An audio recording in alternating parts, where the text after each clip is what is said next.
Now you were talking about District 9. Are we going to be looking forward to another movie soon? Because I mean, There's nothing happening yet. Neil's got another project that Neil Blomkamp's got another project that he'd like to do first, which he's working on at the moment. But I just said to Neil that if either him or us or between the two of us we come up with a good enough idea for a sequel, we should do it. But only if we come up with a good idea. And it's not. And Neil's got this other project that he's focused on. So there's nothing happening with a sequel at the moment. And quite honestly, I'd only do a sequel if there was an idea there that was worth pursuing. So, it may happen, but there's nothing going on at the moment. We're busy in the world of the Hobbit right now, is where all of our focus is. now are you excited to bring the world of Tintin to this generation and even maybe to some point this continent? Because yeah, I know. Well, Tintin's interesting because it is so timeless and it's so beloved through just about everywhere in the world, apart from the US, is the only part of the world that that hasn't really.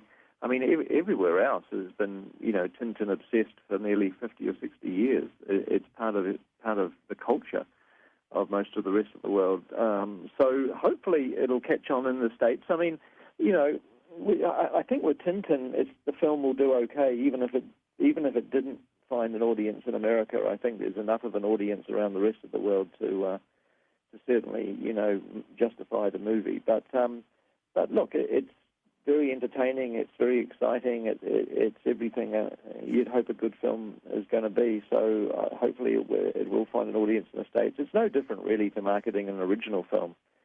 I mean, nobody had heard of Indiana Jones until the Raiders of the Lost Ark came out.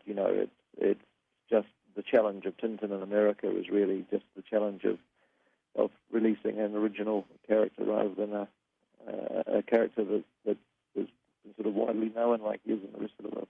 Now, the beloved Hobbit story, everyone is waiting because, of course, the Lord of the Rings and everything else you've created that just brought new imagination to their worlds. Can you tell us now where the scripting and screenplay process is?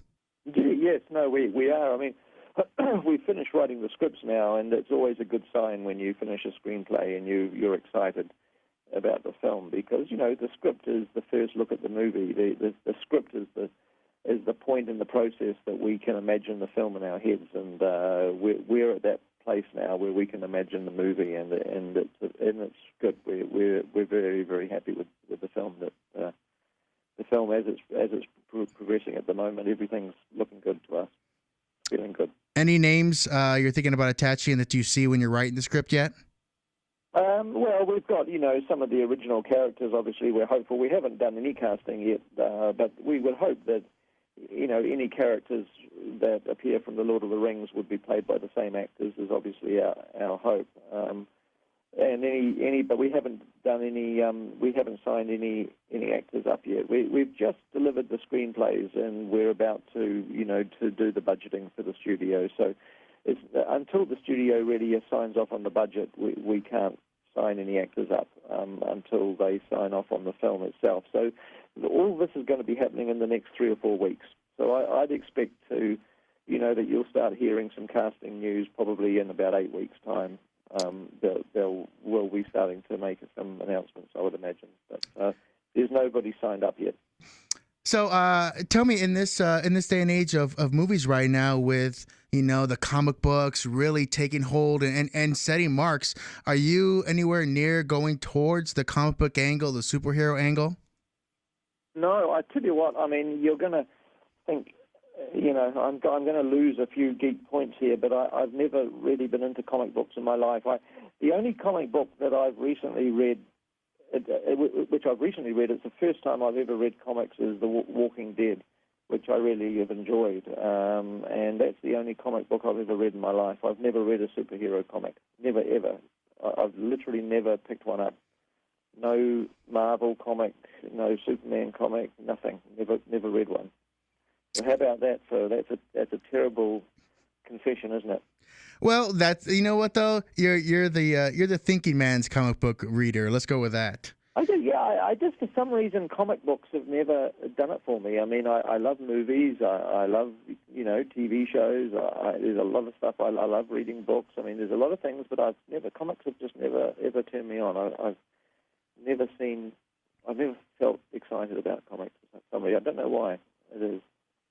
Now, do you have children? I actually don't know that.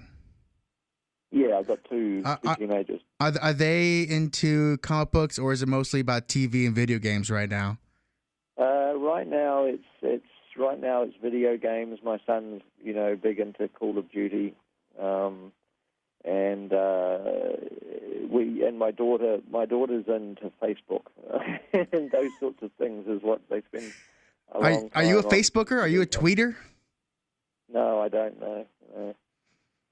No, I haven't got into that either. I don't. It doesn't really appeal to me. I don't really want people knowing what I'm doing every minute of the day. Maybe the next marketing campaign could be the Hobbit or Legolas has a Facebook. There's a new way to reach your new audience. Right. Yeah. Well, I'm sure that side of things will come into the marketing of the movies, because they're starting to get more and more involved in film marketing, all that stuff. So no doubt through the course of The Hobbit, we'll have to do something. But I'm not, in my normal private life, I don't tweet and do Facebook, or don't do anything like that. I surf the net. But now, as a movie maker who makes these things that you always have those movies that you watch automatically if it comes on. There's no way to turn off. If it's on TV, you have to automatically watch it. What are your movies? What are Peter Jackson's movies that if he sees them on, or if he feels like he needs something to relax, what are those movies that you turn on?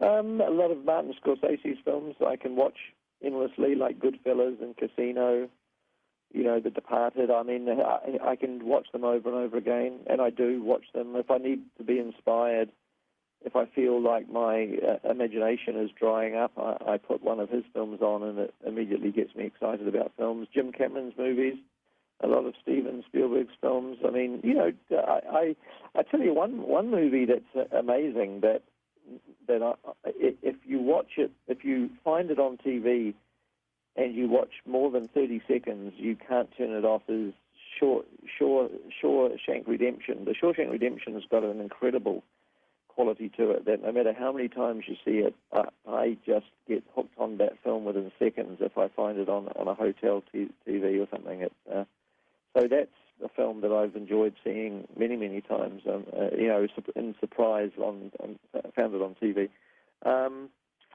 Yeah, I mean, those a Bond movie. If there's a Bond film on, I usually I'm such a Bond fanatic that I usually sit and watch them through.